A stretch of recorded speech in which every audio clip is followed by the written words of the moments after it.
ஆக இதெல்லாம் ஏன் உங்கள்கிட்ட சொல்ற மக்கள்னா, என்னாலும் கோபமா பேச தெரியும். கோபம் முக்கியமல்ல. ஆனால் இந்த நாடு திருந்தணும். கோவமா கொந்தளிக்கிறதெல்லாம் விட்டுட்டு ஸ்பீக்கிங் டு த பாயிண்ட், டக்குன்னு பேச வந்த விஷயத்துக்கு வந்துடணும். சயின்ஸ் அண்ட் டெக்னாலஜி மட்டும் தான் மாறணுமா? ஏன் பாலிடிக்ஸ் மட்டும் மாறக்கூடாதா? தம்பி, சத்தமா ஒருத்தன் பேசுறல்ல, கோவமா ஆவேசமா பேசுறல்ல, நீங்க வச்சிருக்க வெட்டுருவ படம் இருக்குல்ல, கட் அவுட், நான் வரைஞ்சது தம்பி, நான் வரைஞ்சது. ஆமா, நீங்க கடுகளவு விட்டு கொடுக்க மாட்டேன், கடல் அளவு தான் விட்டு கொடுப்பீங்க.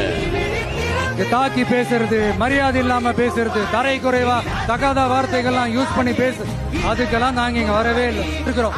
நாங்க ஏற்கனவே சொன்ன மாதிரி எங்களோட அரசியல் இனிமையா இருந்தாலும் சரி, ஐடியாலஜிக்கல் இனிமையா இருந்தாலும் சரி, டீசன்ட் அப்ரோச், டீசன்ட் அட்டாக். ஆனா அது டீப்பா இருக்கும்.